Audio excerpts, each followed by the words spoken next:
What if the most powerful thing you could do for your subconscious mind tonight required zero imagination, zero effort, and could be done even when you're too exhausted to think straight? There's a technique that works while you're barely awake. It doesn't need a scene. It doesn't need a story. It needs one word. And that word, repeated quietly in your mind as you fall asleep, can rewrite what you believe about yourself at the deepest level. It's called the Lullaby Method. And once you understand the mechanism behind it, you'll never fall asleep the same way again. Most people in this space know SATs. You build a scene, you feel it real, you let it carry you into sleep. And SATs is powerful, but it requires something from you. It requires imagination, enough mental energy to construct a world and hold it. What happens on the nights when you're completely drained?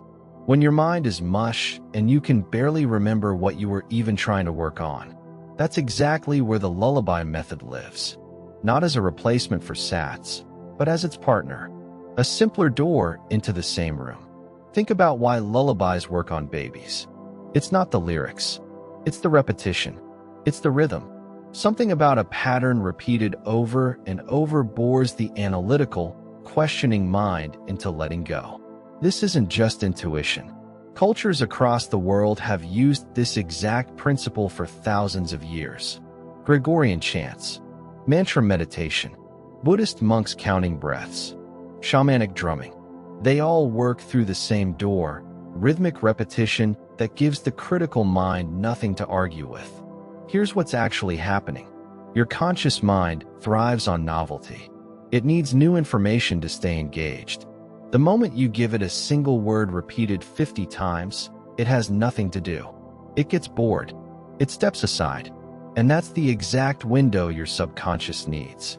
Neville Goddard described the subconscious as fertile soil. Whatever seed you plant with feeling and persistence eventually grows into belief.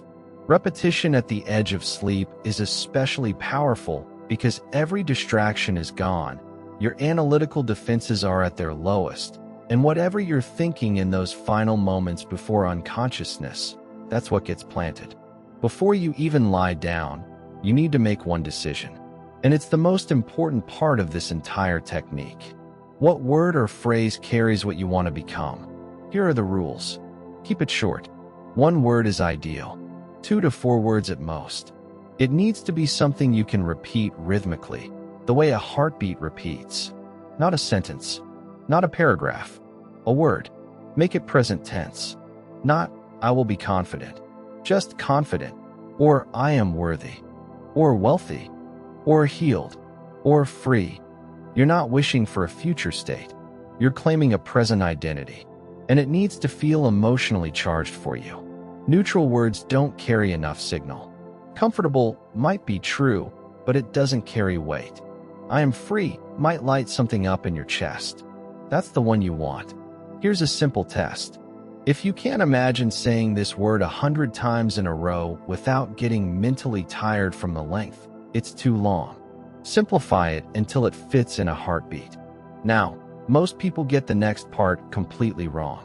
And if you get it wrong, you'll think the technique isn't working when it actually is. This is the part that matters most.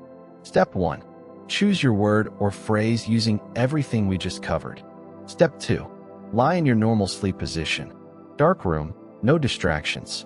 Let your body relax completely. Slow your breathing down. Step 3. Begin repeating, silently, in your mind. Give the word a rhythm, like a slow heartbeat or a metronome. About 2 to 3 seconds per repetition. You can sync it with your breath if that helps. You're not trying to feel something intensely with each repetition. You're not trying to conjure a strong emotion. You're just repeating. Let volume and drowsiness do the work. Step 4. Let your mind drift. And here's the part people get wrong. Around repetition 20 or 30, your mind will start to wander. You'll lose the word. Other thoughts will creep in. When that happens, gently bring your attention back and resume. That's it. No judgment, no frustration, just return. Here's the critical insight. The drifting is not failure. It's the technique working.